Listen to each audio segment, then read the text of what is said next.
Visit Colossae today, and there's nothing to see.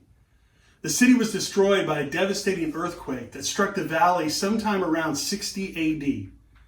All that remains is a large hill with an odd block of masonry jutting out on one side. Colossae was never rebuilt, presumably because of the risk of more earthquakes.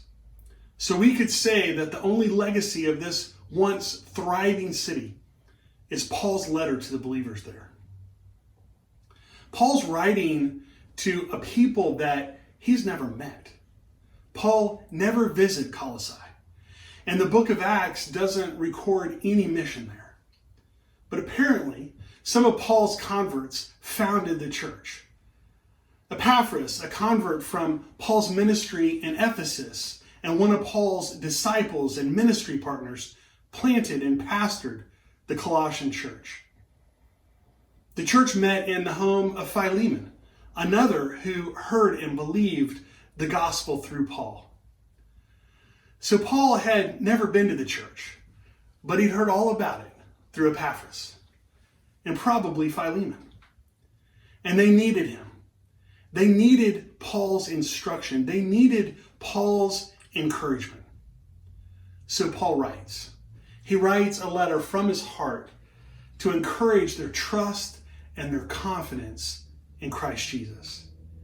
He writes to affirm their love for one another. A love that's not a matter of hollow sentimentality, but effort and costly commitment. A sacrificial, servant-hearted love that identifies, sympathizes, and meets the needs of others. He writes to bolster their hope. A hope that's not wishful thinking. A hope that doesn't depend on luck like some kind of spiritual lottery.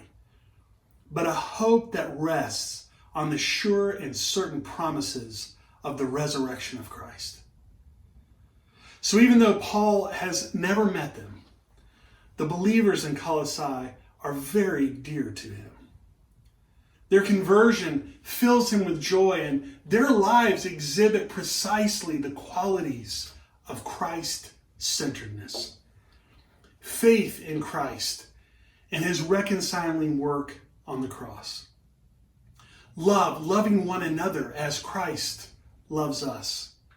And the hope of enjoying the presence of Christ in heaven forever. Colossians is about making Jesus the center of our lives.